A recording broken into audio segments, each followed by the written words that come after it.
Hello, Oxford engineering and কনসালটেন্সির পক্ষ থেকে আমি সিদ্দিক আছি আপনাদের সাথে। সো গত টিউটোরিয়ালে আমরা দেখাইছিলাম আমরা অ্যানালাইসিস অ্যান্ড কীভাবে আমরা আমাদের এই ফিল কলাম পাস করাতে হয় সেই নিয়মটা।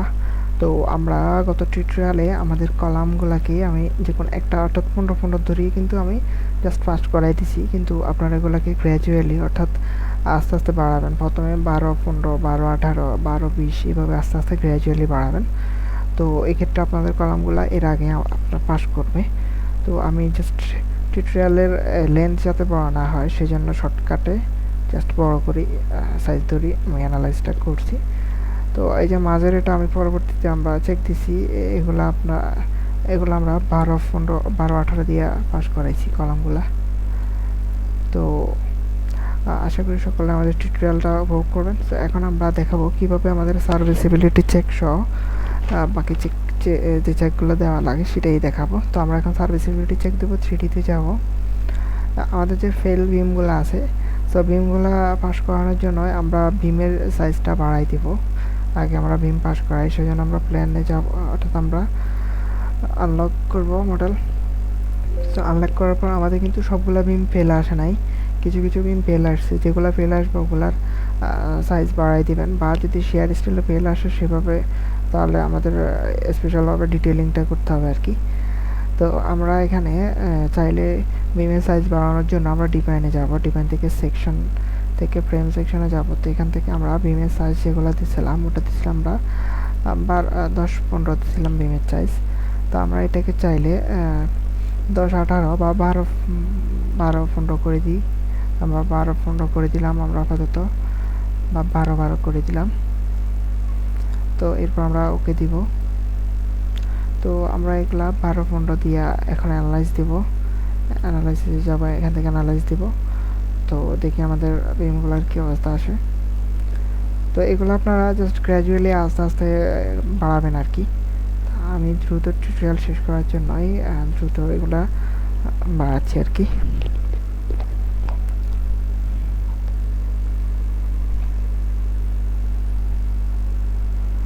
তো আমাদের অ্যানালাইসিস প্রায় ডান। তো এখন আমরা ডিজাইনে থেকে কংক্রিট ফ্রেম ডিজাইন থেকে স্টার ডিজাইন চেকে দিব।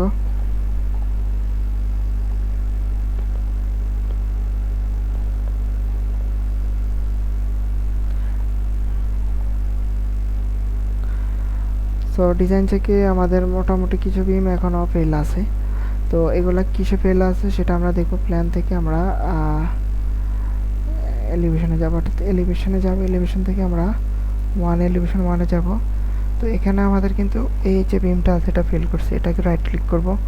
এখানে আমাদের দেখা যাচ্ছে শেয়ার স্টিলের ফেল কোন কম্বোতে 1.2 ডেল্টুড প্লাস আমাদের যে কম্বিনেশনটা আছে এই কম্বিনেশনে আমাদের শেয়ার স্টিলে ফেল করছে। তো আবার রাইট থেকে আমরা এটা ইন্টারমিডিয়েট করে দিব। তো যাই হোক, এখন আমাদের এটাকে আমরা আলাদাভাবে ডিটেলিং করবো, অর্থাৎ বিম সাইজ এটা দিলেই চলবে, বাট আমাদের শেয়ার স্টিলটা আমরা একটু স্পেশালভাবে ডিটেলিং করতে হবে আর কি। তো আমরা এই সাইজটাই রাখবো 12, 12। তো এখন আমরা 3Dতে যাব। এখান থেকে আমরা আনডিফর্ম শেপ এটাতে ক্লিক করব। তো এখন আমরা সার্ভিসিবিলিটি চেক করব বিল্ডিংয়ের। সো ডিফ্লেকশন লিমিট যেটা ওটা আমরা চেক করব। তো আমরা এই জিনিসটা আমাদের যে স্ট্রাকচারটা আছে এটার প্ল্যান ভিউতে যাব আগে। এখানে আমরা প্রত্যেকটা স্টোরিতে আমাদের এই যে মানগুলো আছে, অর্থাৎ এখানে 17 ফিট, এদিকে আমাদের আছে আবার 17 ফিটের মতো। তো প্রতিটা স্টোরিতে আমাদের প্রতিটা যে প্যানেল আছে এগুলোর জন্য আমরা সার্ভিসিবিলিটি চেক দিব।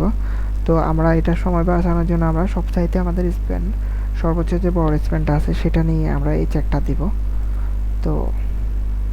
তো আমরা আমাদের এখানে স্ল্যাবের যে শর্ট ডিরেকশনের সর্বোচ্চ যে অর্থাৎ লেন্থটা ওটা নিব।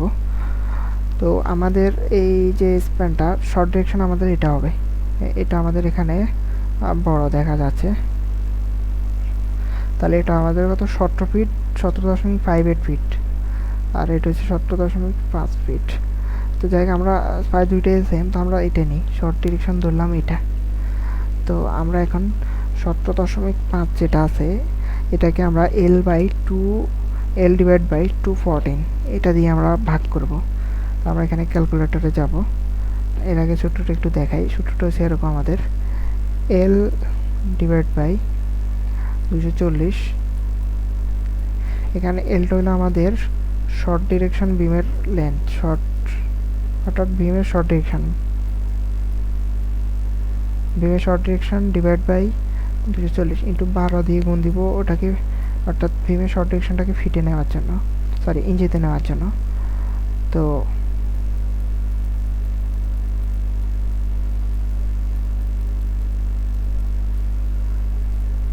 তো এখন আমরা ক্যালকুলেটর ইউজ করব এখানে, ওপেন ক্যালকুলেটর। তাহলে আমাদের বিল্ডিংয়ের যে লেনটা এটা হলো আমাদের 17.5 ইন্টু 12 ডিভাইড বাই আমাদের 240, তাহলে 0.87। তাহলে আমাদের যে বিল্ডিংটা আছে এটার জন্য যে ডিফ্লেকশনের লিমিট সেটা হলো আমাদের এই 0.86, অর্থাৎ সার্ভিসিবিলিটির জন্য যে ডিফ্লেকশনের লিমিট সেটা আছে 0.87। এখন এটা চেক করবো, সেই জন্য আমরা 3D ভিউতে যাব। সো আমাদের 0.87, এখান থেকে আমরা ডিসপ্লে থেকে ডিফর্ম শেপে যাব। ডিফর্ম শেপ, এখান থেকে আমরা ডিফর্ম শেপ থেকে যাব কম্বোতে। কবে থেকে আমরা ডেড লোড প্লাস লাইভ লোডের জন্য আমরা এই জিনিসটা দেখব। তো সেই জন্য আমরা dead load plus live load এখানে ড্র কন্টুরে দিব। এখান থেকে আমরা ডিসপ্লেসমেন্টে যে ডিসপ্লেসমেন্ট ইউজেটে দিব, এরপর অ্যাপ্লাই দিব। তো আমাদের ডিফ্লেকশন যে লিমিটটা ওটাতে আমাদের স্ট্রাকচারটা যে ফেল করছে সেটা বোঝা যাচ্ছে। আমাদের অ্যালাইভাল লিমিট যেটা ছিল ওটা আমাদের 0.87। তো আমরা এখন যাব একটা প্ল্যানে যাব, প্ল্যান থেকে রূপে যাব। সো রূপে আমাদের এখানে যে ম্যাক্সিমাম,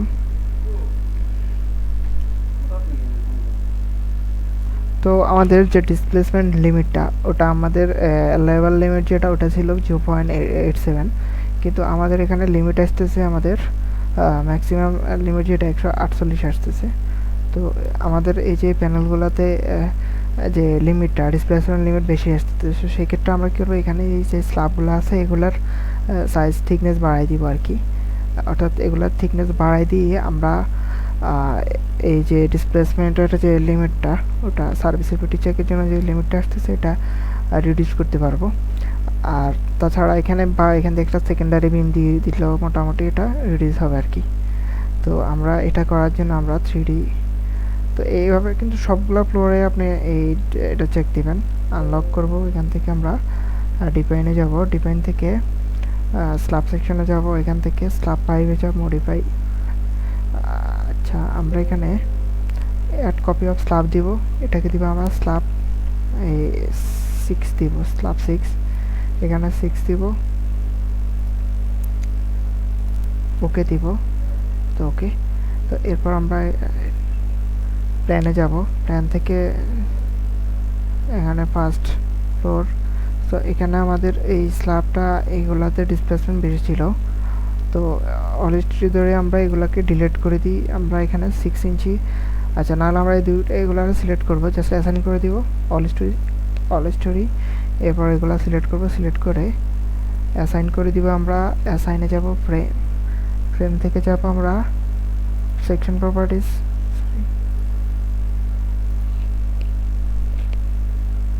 অ্যাসাইন থেকে সেলে যাব, সেল থেকে স্ল্যাব সেকশন, এখান থেকে স্ল্যাব 6-এ দিব, অ্যাপ্লাই, ওকে। তো আমাদের এই স্ল্যাবটা আমরা 6 ইঞ্চিতে অ্যানালাইসিস দেবো। এরপর 3D ভিউতে যাব, এরপর আমরা কি রান অ্যানালাইসিসে দিব। আর আমাদের ক্যান্টিলিভারের জন্য ডিসপ্লেসমেন্ট লিমিটটা হবে আমাদের নর্মাল যে ডিসপ্লেসমেন্ট লিমিট 0.87 পাইছি ওটারে 2 দিয়ে গুণ দিলে যা হবে প্রায় 0.124 এর মতো আসে, ওটাই হবে আমাদের ক্যান্টিলিভারের ডিসপ্লেসমেন্ট লিমিট। তো এখন আমাদের অ্যানালাইসিস হয়ে গেছে। তো এখন আমরা লিমিটটা চেক দিব, এই জন্য আমরা প্ল্যানে যাব, 5th ফ্লোরে যাব, এখান থেকে আমাদের যে লিমিটটা দেখতেছি এটা আমাদের ওয়াইজেড যেটা আছে, এই যে ওয়াইজেড ফলো করেন, -13.106।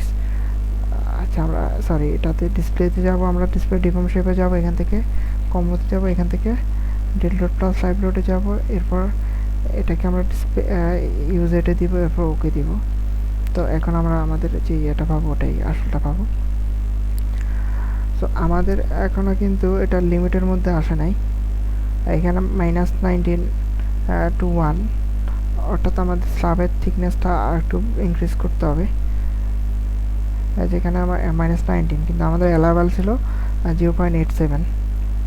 তো আমরা চাইলে এখানে এই একটা সেকেন্ডারি বিম দিলে আমাদের এগুলো রিডিউস করা যাবে আর কি। তো নর্মালি এভাবে আর কি আপনি স্ল্যাবের যে ইয়েটা আছে, প্যানেলগুলোর যে আপনার ডিসপ্লেসমেন্টটা ওটা চেক দিবেন। তো এই ছিল আর কি আমাদের আজকের টিউটোরিয়াল। তো এগুলো আমি কিন্তু সব চেক ঠিক করে নিব আর কি। তো এইভাবে আপনারাও ইনক্রিজ করে করে সার্ভিসের ভিডিওগুলো চেক দিবেন। তো এই ছিল আজকের টিউটোরিয়াল। নেক্সট টিউটোরিয়াল দেখার জন্য সকলের কাছে অনুরোধ রইল। তো আল্লাহ হাফিজ সকলকে।